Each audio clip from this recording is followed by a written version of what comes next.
Hey, gang, it's Army-Navy weekend. Admiral Stav is not going to be happy with this. Army is a 3-point favorite against Navy on Saturday. The over-under is 27.5 points.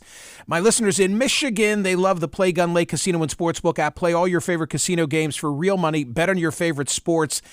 Then Sunday is pro football. Okay, Detroit, 3.5-point road favorite at Chicago. I'm liking Detroit. I've been saying that all week. Sunday, Philly is a 3.5-point road underdog at Dallas. I think I like Dallas. Download the Play Gun Lake Casino app right now, and all your favorite casino games are going to be right at your fingertips. You can play all the games, odds and slots and games. Play some blackjack like you're sitting there at a train station or an airport terminal, whatever. Just pull out your phone and have some fun. New users only. There's a casino bonus. It's got to be wagered. Terms and conditions apply. See the website at playgunlake.com for details. Have to be 21 and in Michigan. Gambling problem? Call 1-800-GAMBLER or Michigan Problem Gambling Helpline 1-800-270-7117. All right, more now from the Friday edition of the newsletter. This campus speech issue, Penn, and it's a very fluid situation, as I've been talking about today, and the MIT president and the Harvard president. It's very easy to criticize the way they handled their congressional hearings. And I want to just, again, drill down on Penn, if I might, because it's Liz Magill who's gotten all the attention today, the Penn president. But remember how this played out. So Elise Stefanik asks essentially the same question of all three of them. This is how the Penn president responded. Ms. Magill, at Penn, does calling for the genocide of Jews violate Penn's rules or code of conduct? Yes or no? If the speech turns into conduct, it can be harassment, yes. I am asking specifically calling for the genocide of Jews. Does that constitute bullying or harassment? If it is directed and severe or pervasive, it is harassment. So the answer is yes. It is a context-dependent decision. I mean, the way presented, although legally, if you're answering from a First Amendment perspective, legally correct, just tone deaf in the presentation. It came off as robotic and callous, and the other presidents were no better. Like, they were identical. Yeah, we did this in real time earlier in the week, yep. Right as it happened and the news was coming out. That sound clip of Elise Stefanik questioning every single one of them. Yep. I aired it for you and you had not heard it. And your immediate response was, there's something to this. They're all answering the exact same way. How were they prepped? What is the rule? What is the background? And that's how we got down this road this week. Yeah, they all got the same advice. And I also said at the time, and I'm looking at an old New York Post, old as in yesterday, College Shame Day instead of College Game Day, and the photographs of all three of them. They're not dopes. They, of course, had great, in terms of credentialed legal guidance. They lacked a little street smarts in terms of how they were going to handle this complicated issue. So therein lies, I think, the difference in terms of being correct but tone deaf, correct from a First Amendment standpoint. Here's what I'm trying to say. Ilya Shapiro, who's a First Amendment scholar, was here on the program yesterday, and I'm looking forward, I hope, to having him on CNN with me. Yesterday, he differentiated between speech and conduct. Speech afforded much more latitude, but when you move from the realm of speech into action, like physical action, like getting in somebody's face or banging on the door of a shopkeeper or intruding on someone else's ability to lead or live their life, then you've crossed from speech to conduct, and that's when criminal violations usually result. And we walked through the whole difference between the two, and then I said to him, okay, like, how would you have responded? Listen to this. Okay, so if Ilya Shapiro, I assume that you have a pretty good grasp of what the MIT, Harvard, and Penn policies actually are. If you had been asked that question, put yourself in the position of one of these presidents, what's the soundbite answer that you would have given to Elise Stefanik? I would say as a matter of constitutional law, hate speech and even chants for genocide are protected. The problem is in so many of these cases, it's become more than that, that students are harassed and the university programs are disrupted, and we're going to do our best to ensure that our rules and regulations are enforced, even as we protect the rights of even those who chant slogans that are completely antithetical to our institutional values. Yeah, I mean, what he's saying is they should have relied more heavily and been explicit in talking about the First Amendment, which they weren't.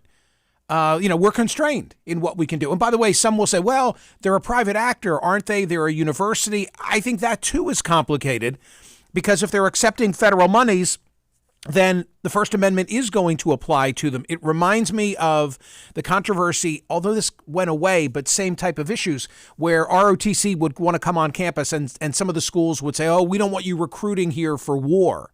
Well, wait a minute, you're taking our money. You have to give us space to come and provide employment opportunities. Well, one more thing on this, if I may. So the Daily Pennsylvanian, which is the newspaper of record, was the first to report that the Wharton Board of Advisors had called for a change in Penn's leadership, and they produced a letter, which I have, that was sent to Liz Magill at Penn, where they explain, among other things, that they've had 8 sit-downs with her in the very recent past. And what's interesting is they attach proposed resolutions. In other words, they say, like, here's what the standard ought to be on campus.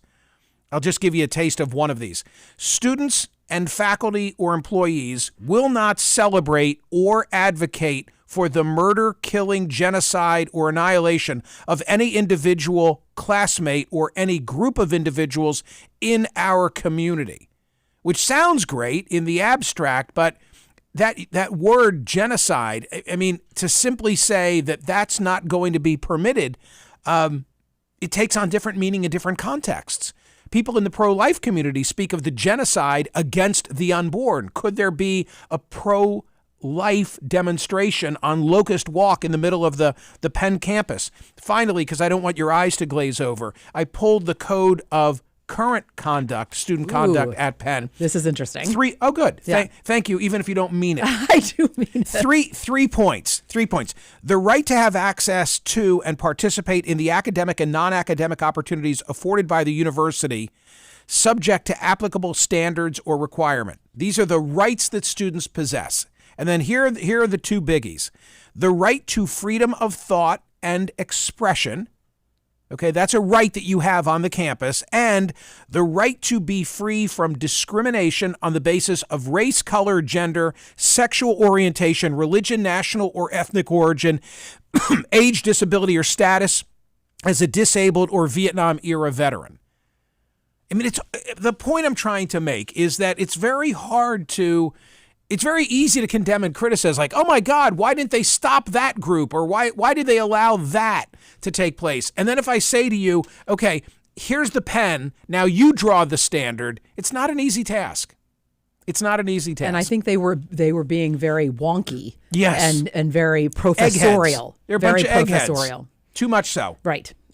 But they also just flailed. I wonder, given that they all 3 answered the same way, if one of them had answered more like Elias Shapiro had, right, would they have followed suit? Would they have gone, I'm just kind of thinking like, okay, what if the first one had said something different? There had to have been a level of coordination between the lawyers representing all 3. But I mean, they were just too similar. Exhibit A.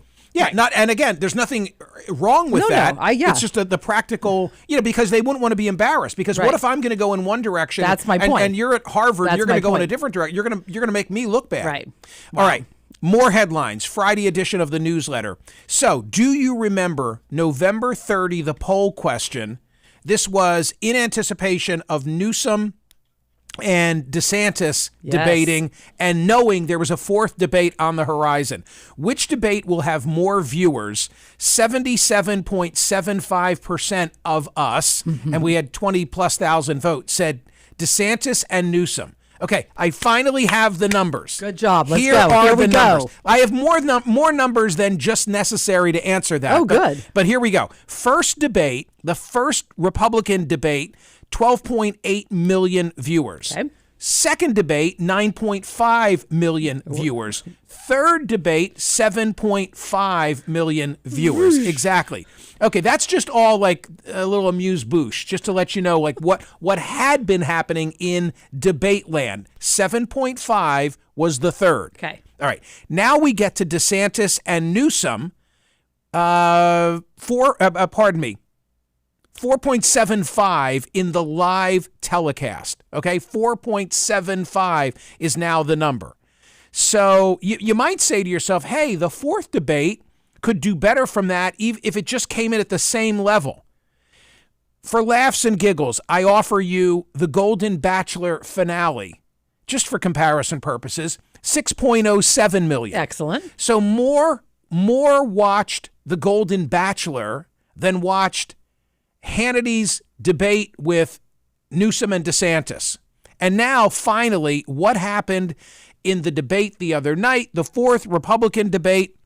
Drudge headline earlier today, lowest debate ever. 4.1 million. 4.1 million, meaning the 77% of those who answered at Smerconish.com on November 30 were correct, because DeSantis and Newsom at 4.75 million had higher ratings. But I have to say, that has to be separate from the bigger picture of the debates. That has to be some kind of record for News Nation, right? They have to be thrilled. A great example of how this can be said about ratings. I'm just putting it out there. This can be said about ratings always. Right. Like there's always something. Right. Believe me, I've had to do this for my own show.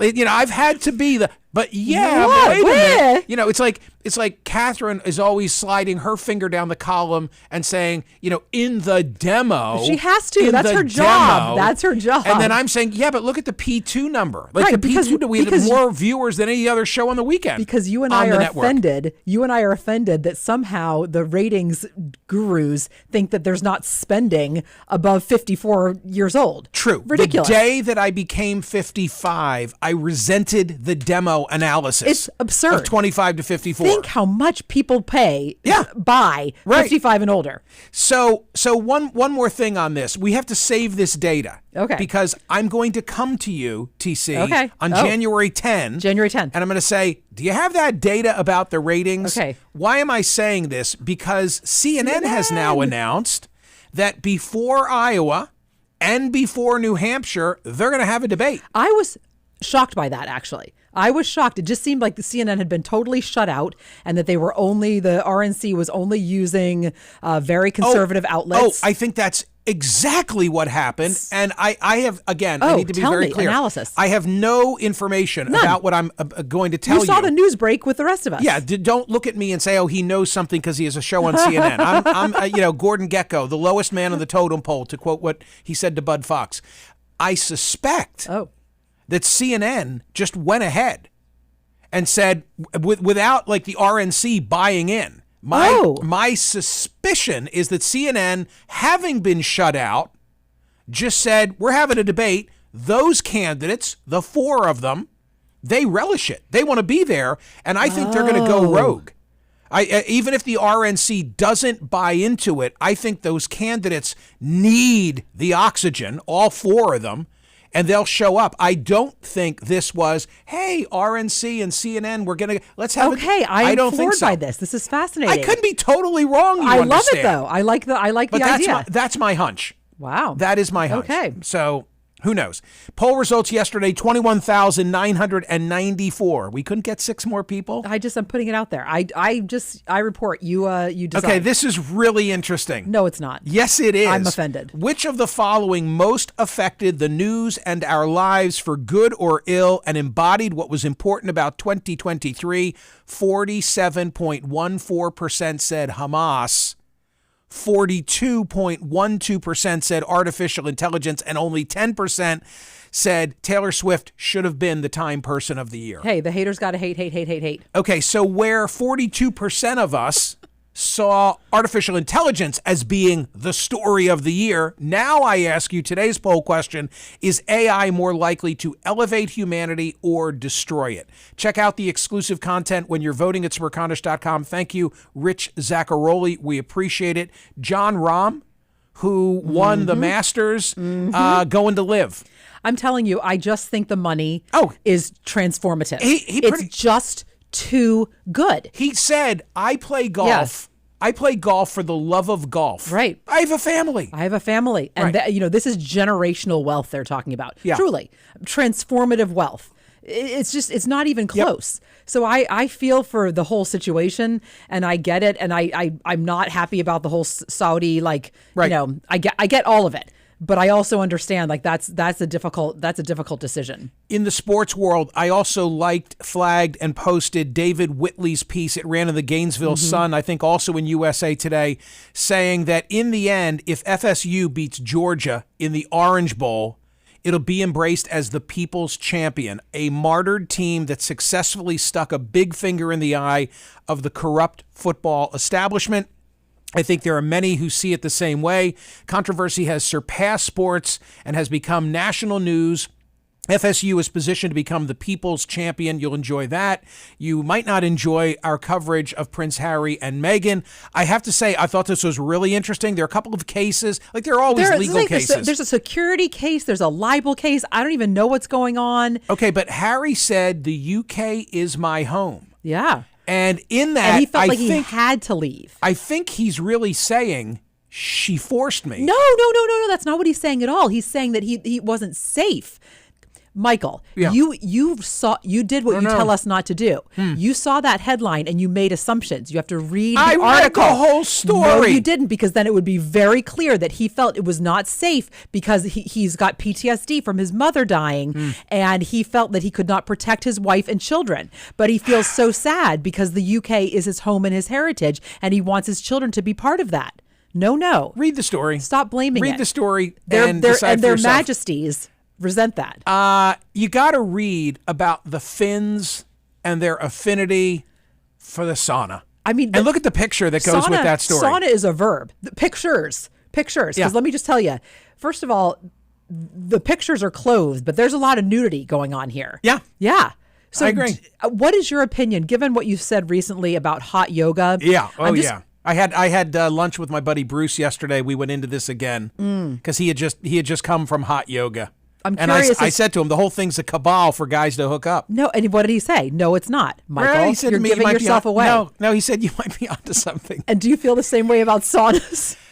No. Oh, why not? No, I don't believe that the Finnish people go into the sauna to hook up.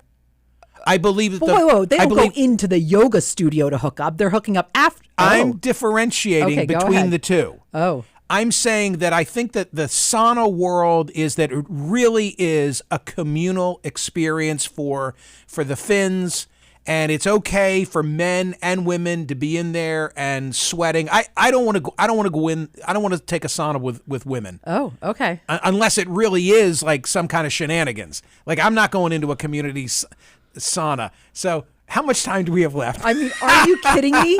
You know what? I remember years ago, you said that the only reason anyone would go to a gym was to hook up. You give yourself away. Which gym, though? I think I was being particular you were about not being some particular. gyms. Yeah. No. I stand by what I said. I mean, about hot yoga? About hot yoga. It's scantily clad women, 110 degrees. Any guy in there. Like, if anyone goes to a beach, is the only reason they're going to hook up? Which beach? Any beach. Scantily clad women. Is it a naked beach? Bikinis. Yeah, I don't know. TC, I don't think you understand guys. Honest to God, I don't think you understand. You've been with me for a long time. I've tried to enlighten you and give you some. I think it's just you. Apparently not. Maybe a future poll question is going to be on on hot yoga. No. Wait, I just want to say one more thing. Today's poll question is about artificial intelligence. Please go and vote at Smerconish.com. Tomorrow will probably be on universities and speech. Remind me, are you listening to me? I want to do the Sunday poll question on the brotherly shove. Sunday poll. The tush push. Tush push. Tush push. You got it. Okay, because I think it's fun. Should it be banned? Listen to TC After Dark, please. Listen to TC's podcast. Maybe you'll listen to one of mine as well. We're both very proud of our podcasts.